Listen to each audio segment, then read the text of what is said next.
Greetings and welcome to Train Signal. You're watching Defining the Lync Server 2013 Topology. In this video presentation, we are going to see how to design a topology using the Lync Server 2013 Topology Builder.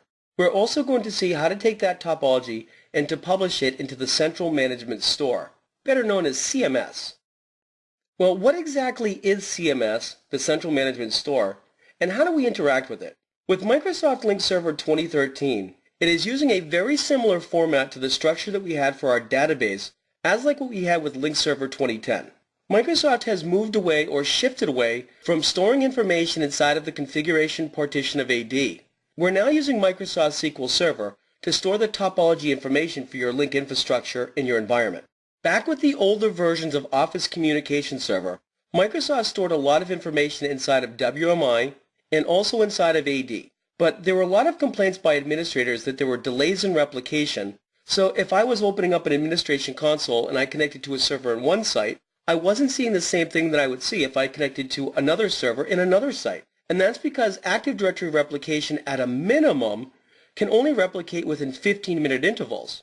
And if you look at the defaults for inter-site replication, it's measured in 3 hours. So Microsoft has moved over to a more efficient technique where we're storing information inside of a SQL Server database. The database is called xds.mdf, and every Microsoft Lync server within your environment will maintain a local copy of the topology information in their local instance of the Central Management Store. So what we typically have is one server that is a CMS, Central Management Server, and that is typically the first server that you set up in your environment. And that CMS server is going to handle the interaction with the backend SQL database.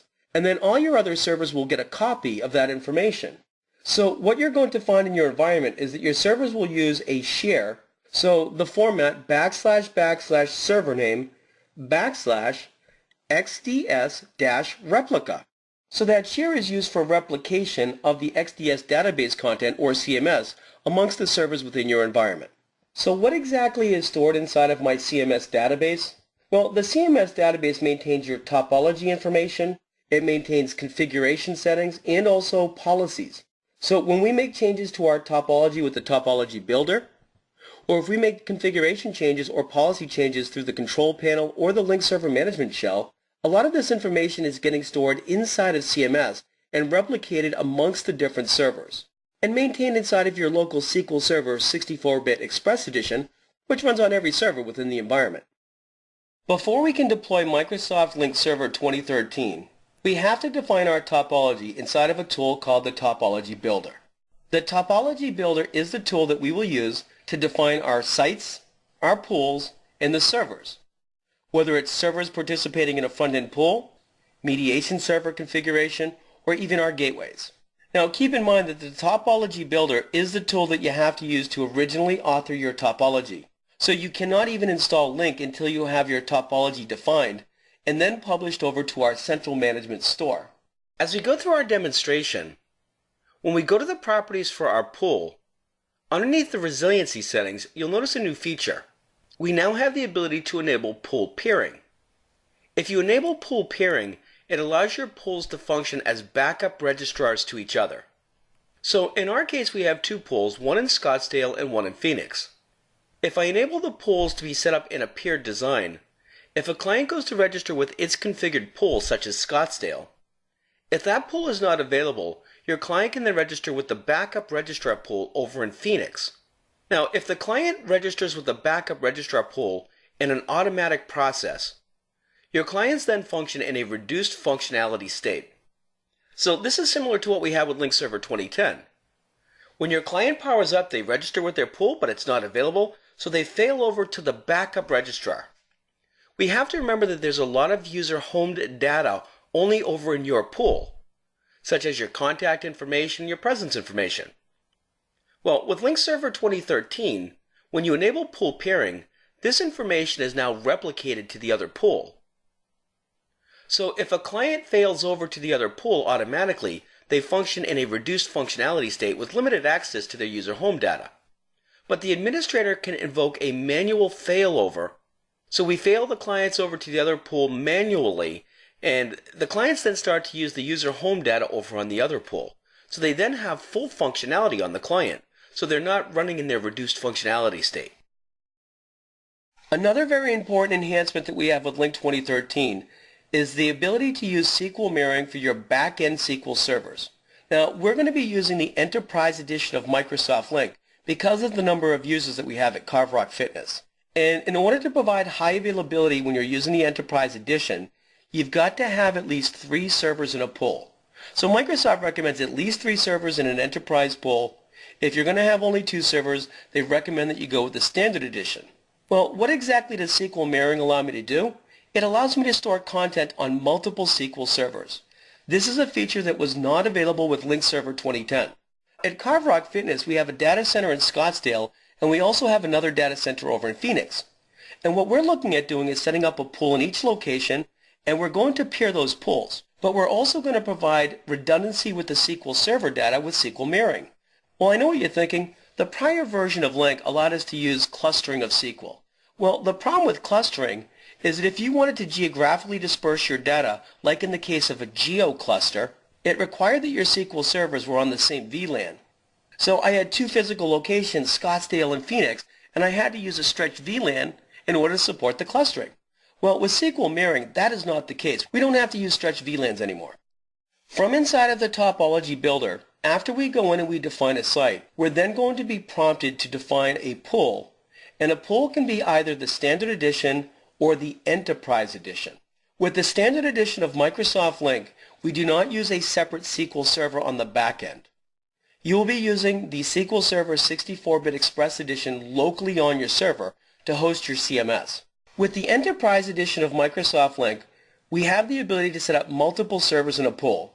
So if one of your servers goes down, well, that's okay because we now have other servers that can handle the load. It provides a true higher level of availability to your application services for your clients.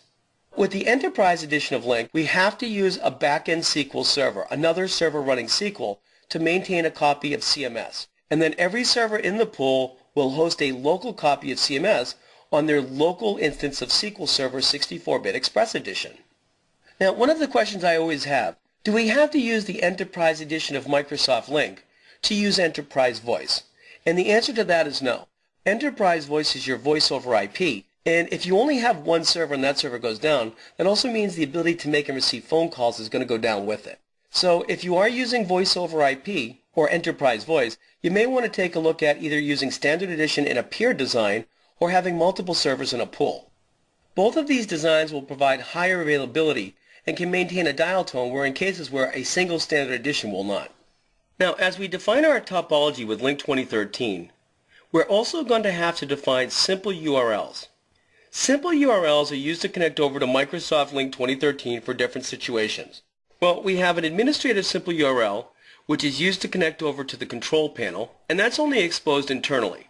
We also have a dial-in simple URL, which is used to connect over to the dial-in conferencing web page. This allows me to see the different dial-in conferencing numbers, the languages supported by those numbers, and the regions that they're associated with. We also have the Meet Simple URL, which is used to comprise the link used to join into meetings. So if I send you a meeting request, you'll see my Meet Simple URL with my alias and the conference ID appended to it. Now, from within the Topology Builder, we also have to define the server that is going to be your central management server. The central management server is kind of like the master server for the database. It is a server that maintains the updates to the SQL database and also the replication out to the other servers within your Lync 2013 environment. The central management server is typically installed on your first Lync server within your environment. We also have the ability to move that role to another server if it's required. After we're done making our modifications inside of the Topology Builder, if you want those changes to affect your environment, you have to push those changes back into SQL or back into CMS. Now, if you're creating your topology for the first time and you've never published information over to CMS, well, you can author your topology as a local administrator or as a local user. You don't have to have any special credentials to create a topology. Once you have created your initial topology, or maybe you've pulled your topology out of production and you make some changes to it off of your local XML file, when you want to push those changes back into the production environment, you have to use the Topology Builder and you will publish the topology. If I'm creating my initial topology in the Topology Builder, I have to define where my backend SQL server is so that when I publish my topology, my system knows where to push that data to. If I have a production environment where I want to make some changes to my existing CMS, when you open up your Topology Builder, you can pull in a copy of CMS from the production environment, and then you're working off of a local file. The Topology Builder doesn't work on the database directly. It works off of a copy of the data within a local XML file. So if I make any modifications to my topology, when I want to push them back into production, I have to publish the topology and publish that information back into the central management store. In this demonstration, we're going to see how to make modifications to our topology and how to author the original topology with our Topology Builder. We're also going to see how to publish the topology over to the central management store. So let's open up our Topology Builder.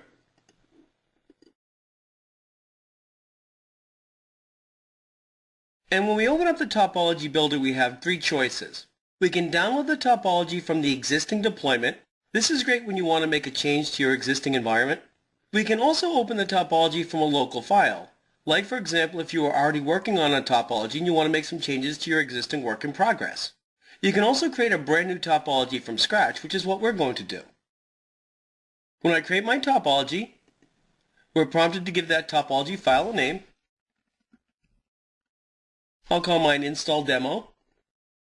And then we're prompted to identify the primary SIP domain of our organization. And we're using carverockfitness.com. And then we'll click on Next. And if we're using any additional SIP domains, this is where we would provide them. So if you work for an organization that was supporting more than one domain namespace, this is where you could provide the additional namespace support.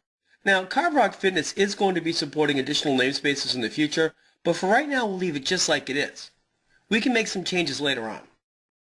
On our next slide, we define our first site. Every deployment has to have at least one site, and then inside of your site, you typically define your pool or your pools. My site is called Scottsdale, and that's where our headquarters are in Scottsdale, Arizona.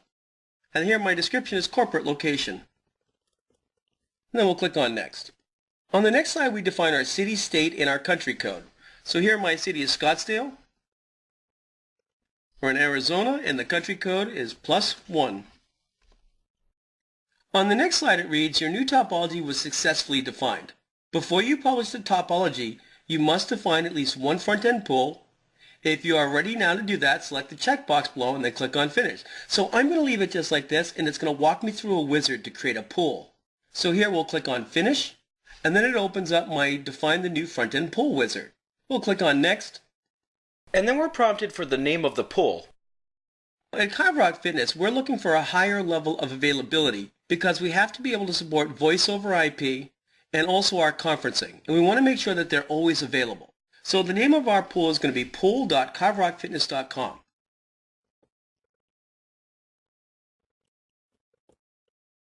Now with our namespace of pool.carverockfitness.com, we're going to have to support that on our certificates, and we also have to support that on DNS. So if any traffic is getting routed over to pool.carverockfitness.com, it is going to have to get routed over to my front-end pool. So in my case, I'm going to stick with Enterprise Edition front-end pool. Again, here you can see that we can have up to 20 computers in a pool. When you're dealing with the standard edition, it's one server per pool. Now, if you go with the Enterprise Edition, you then have to define the name of the servers in the pool. So we'll click on Next. I've got 3 servers in my front-end pool, CRF-FE1, CRF-FE2, and CRF-FE3.carverockfitness.com. So let's start off with our first one. Then we'll click on Add.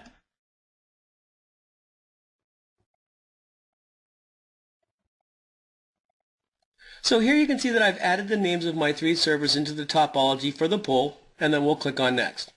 On our next slide, we can select the features that we're going to be using within the enterprise. Keep in mind that instant messaging and presence are always enabled by default when you set up a pool. So at CarveRock Fitness, we're going to use conferencing, including audio, video, and app sharing. We're going to have support for dial-in PSTN conferencing, enterprise voice, which is our voice over IP. We have call admission control, which is our bandwidth management feature through the network policy services. We also have support for archiving and monitoring. On the next property sheet, I'm being prompted for the location of my mediation server.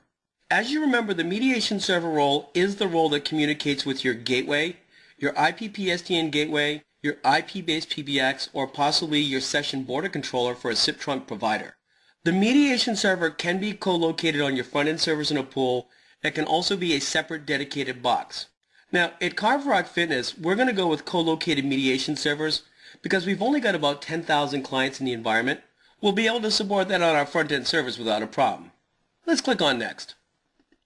On the next property sheet, I'm prompted to define if I want to set up an edge pool relationship.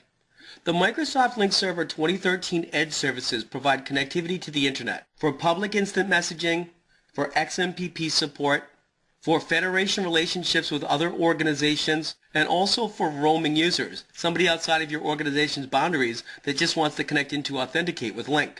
We are going to be using the Edge services at Carve Rock Fitness, but we don't have it set up yet, so we're not going to worry about that now. We'll add it into our topology later. On the next slide, we define where we want to host our SQL Server information. With the Enterprise Edition of Microsoft Lync, we have to use a back-end SQL Server. And as you'll notice here, we can also define if we want to use SQL Server mirroring. And if you do, where is that SQL store going to be located? Now, for automatic failover capabilities, we can also incorporate a SQL Server mirror witness. Here, in my case, I'm going to create a brand new SQL Server store, and here we have crf sql1.carverockfitness.com. And as you'll notice down below, I'm going to use the default instance. And then here, if I'm going to be using mirroring, I can define the port that I'm going to use for mirroring. For now, we'll leave that blank. We're not going to mirror right now, but if you did mirror, you could specify where your mirrored store is going to be located. We'll click on Next. On the next property sheet, we define the file store location. The Enterprise Edition of Lync requires a network file share, and that is used by these services participating in a pool to maintain application content. You've got to remember that you've got a bunch of servers working together as an array, and they need to be able to share information for the app services. And that's done through our file share. So here I'm going to define a new file store, and the name of my file server is crf fileserver.carverockfitness.com. And then the name of my file share is called app share, $. It's a hidden share. And then we'll click on Next. On the next property sheet, we specify the web services URL. Now, when you set up multiple servers in a pool, the pool has the ability to route the traffic across the different servers in the pool and load balance the traffic using hardware load balancing and DNS load balancing. Now, DNS-based load balancing came out with Lync 2010. And the problem with DNS-based load balancing is that it's only used to support SIP traffic in your media streaming traffic. It is not supported for web-based traffic or your DCOM traffic. In our case, we are going to be using DNS-based load balancing. You'll notice that it says override the internal web services pool FQDN for web services. I have my regular traffic going over to pool.carverockfitness.com, but when you go to connect over to the web-based traffic, I don't want that traffic to go to the pool directly. I need it to go to the hardware-based load balancing appliance that we're going to deploy. So inside of DNS, traffic for pool.carverockfitness.com will go directly over to the front-end servers. We're going to set up round-robin DNS support on the DNS side to route that traffic. But for traffic going over to the web services, I have to come up with another name to route that traffic over to my HLB appliance. So here I'm going to provide my name.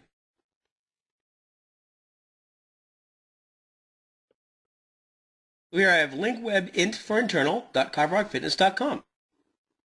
Then we'll click on Next. On the next property sheet, we can associate the Microsoft Lync 2013 environment with an Office web app server. This allows you to have more robust PowerPoint presentations in a conference. It includes animations, slide transitions, embedded video, and also it provides the ability for users to navigate slides independently of the slide presentation. So here we'll click on New. I have OWA, that's my Office web app server, .carverockfitness.com. And you'll notice that it automatically appends the Office Web App Server Discovery URL. We'll click on Next. On the next slide, I define the Archiving SQL Server store. Now, my SQL Server store that I'm going to use for archiving is the same exact server that I'm going to be using for my topology. crfsql1.carverockfitness.com, and I'm using the default instance. And again here you can see that I can set up mirroring and also if I want to use a mirrored witness for automatic failover. On the next slide I have the same thing, but it's for the monitoring of SQL. Again, with our monitoring services we have a couple of databases. We've got the quality of metrics and also the call detail records database, and they need to be maintained on a SQL Server store as well. And again, we're going to put that on our same SQL Server and then click on Finish. Now from inside of the Topology Builder, as I open up my topology, you can see that I now have my site called Scottsdale. I've got Lync Server 2010, Lync Server 2013. If I go down to my Lync Server 2013 pool, I should be able to see my different servers within the pool. If I open up the properties for the pool, here's where I can see a lot of the settings that I've just defined. Down below I have features and functionality. Conferencing is enabled, dial-in PSTN conferencing, and enterprise voice. You can also see that I've got my Lync server using a backend SQL server, crfsql1.carverockfitness.com. Next you can see I have my archiving store, my monitoring store. You can see the information regarding my network file share used across the pool. I have my OS server. And then down below, if I wanted to set up backup resiliency by defining a backup registrar pool, here's where I can provide that functionality. Now again, I don't have my other pool set up yet, but later on we can go back in here and we can make those changes as required. Finally, at the bottom of the console, you can see my internal web services link, the namespace that I'm going to use to connect over to the web services inside of my environment. I have my external web services link, which is going to be routable through a reverse proxy server. So if you're on the internet and you go to connect over to our pool for web services, for example, to download an address book or expanding a distribution list, well, you got to come in through web services for that, and you would connect in coming in through a reverse proxy server, like maybe Forefront TMG or ISO or maybe a Citrix appliance. Finally, at the bottom of the console, this is where I define my mediation server settings and the ports that I'm going to use for incoming calls coming in off of my gateways or my PBX. Now, if I go up to the properties for my Lync server and I right-click, and here I'm going to edit the properties, and now you can see that I can define additional supported SIP domains. So later on, if we purchase other companies, or if CarveRock Fitness goes on some other ventures with some of the other products that we produce, we can define the additional SIP domains supported by Microsoft Lync. As we scroll down a little bit, here's where you can see the simple URLs that we're going to be using. Now, the dial-in simple URL is perfect, https://dialin.carverockfitness.com. When it comes to your dial-in simple URL, we can use one dial-in simple URL for all the different SIP domains that we support. Now, right now we only have one, but in the future that might expand. When it comes to your meet simple URLs, we have to have a meet simple URL for each SIP domain that we're supporting within the environment. So right now we're only using carverockfitness.com, so we're going to go with https://meet.carverockfitness.com. Now keep in mind that if I do support additional SIP domains, I will have to provide additional meet simple URLs for those SIP domains. And if you remember, these are used to join into a meeting. So if I were to send you a meeting request right now from Lync, you would get a link that looked like this, but then at the end you would see my alias and also the conference identification. Now finally at the bottom of the console, I also have my administrative access URL, and this is a link that's used to connect over to the pool for administration coming in through the control panel. Now for the dial-in, the meet, and also the administrative access URL, I'm going to have to make sure that internally my DNS server routes this traffic over to my front-end pool. For traffic coming in externally from the internet, I don't have to worry about the administrative access URL, but I do want to make sure that my dial-in and my meet simple URLs route to the reverse proxy server so that that traffic can get routed over to the front-end pool to the web services. But let's provide my administrative access simple URL. So here I'm going to have https://admin.carverockfitness.com. And again, we'll take care of the DNS later. We'll click OK. So as you can see, I've created a site called Scottsdale. I've also created a pool within inside of Scottsdale under Lync Server 2013. My enterprise pool has 3 servers. I've also defined my administrative simple URLs. Now what I'm going to do is publish my topology to CMS, and we'll see what it looks like when you take your topology and you push it over to your backend SQL server. So to publish the topology into the central management store, we're going to go up here to Lync Server. We'll right-click, and you'll notice the option to publish the topology. When you open up your Publish Topology wizard, you have some general information that you may want to read if it's your first time using this. We'll click on Next, and you can see here it reads, please wait while the Topology Builder tries to publish your topology over to your configured Central Management Store, CMS. So here you can see that I've published my topology. I've downloaded the topology. I'm seeing a bunch of successful messages, and things look great. So here I'm going to click on Finish, and we're done with the demonstration. So I hope you've enjoyed the demonstration, and we'll see you in the next video.